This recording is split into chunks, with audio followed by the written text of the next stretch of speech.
It was a quiet Sunday afternoon when my phone buzzed with a message from my wife, Anna. We'd been married for 6 years, and though things had recently felt distant between us, I still smiled whenever I saw her name on my screen. I opened the message, expecting something simple, a photo of her, lunch or maybe our dog, but what I saw instead made my heart stop.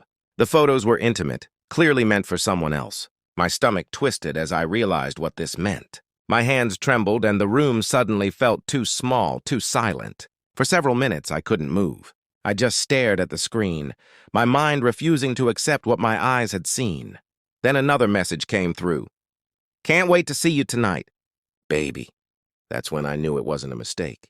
The photos, the message, everything was meant for someone she was seeing behind my back. I wanted to scream, to call her, to demand an explanation, but all I could do was sit there, numb.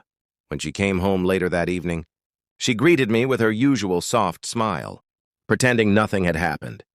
I watched her move around the kitchen, her every gesture suddenly foreign to me. I finally asked her, as calmly as I could, Anna, who were those pictures for? Her face turned pale and she dropped the glass she was holding. Silence filled the room. After a long pause, she broke down and confessed everything.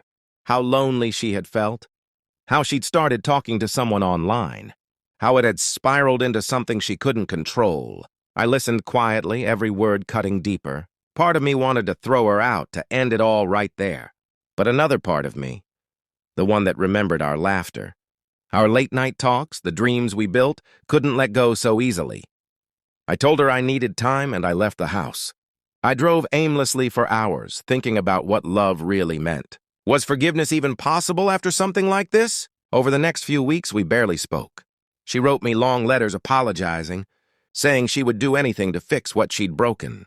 I started therapy on my own, trying to understand my feelings.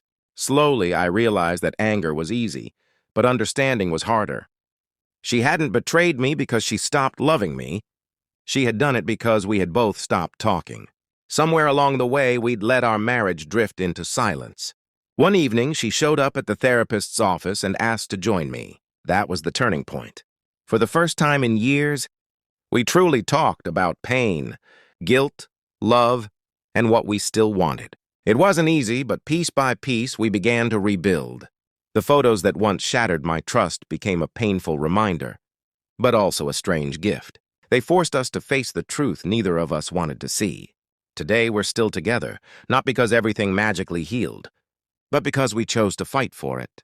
Trust doesn't come back overnight, but love, when it's real, finds its way through even the deepest cracks. What happened that day nearly destroyed us, but it also changed everything. It taught us that sometimes the end of something is only the beginning, if you're brave enough to face it.